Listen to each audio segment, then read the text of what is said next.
কোমল বগা উজ্জ্বলি থকা কোনো দাগ নথকা স্কিন এখন আমাৰ সকলোৰে কাম্য কিন্তু আমাৰ স্কিনখনত কেমিক্যাল ইউজ কৰোতে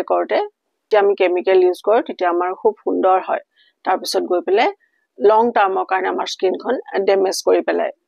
তাৰ লগত বহুত খোৱা বোৱাৰো কথা আছে আজি মই আপোনালোকক কম চাৰিটা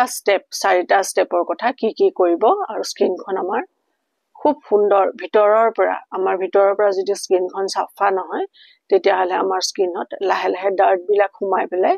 ফলিকলছৰ ভিতৰত দাগ বিলাক সোমাই পেলাই বিভিন্ন ধৰণৰ প্ৰবলেম স্কিনত হ'ব পাৰে তো স্কিনখন একদম ভিতৰৰ পৰা ক্লিন কৰি কেনেকৈ ট্ৰিটমেন্ট কৰিম আমি একদম সহজতে আৰু ঘৰতে থকা কেইটামান প্ৰডাক্টৰে কসমেটিক বজাৰখনত $280 বিলিয়ন টাৰ্নঅভাৰ হৈছে তাৰ মানে কিমান মানুহে কিমান কসমেটিক ইউজ কৰে আমাৰ এটা মনত আছে বহুত দামী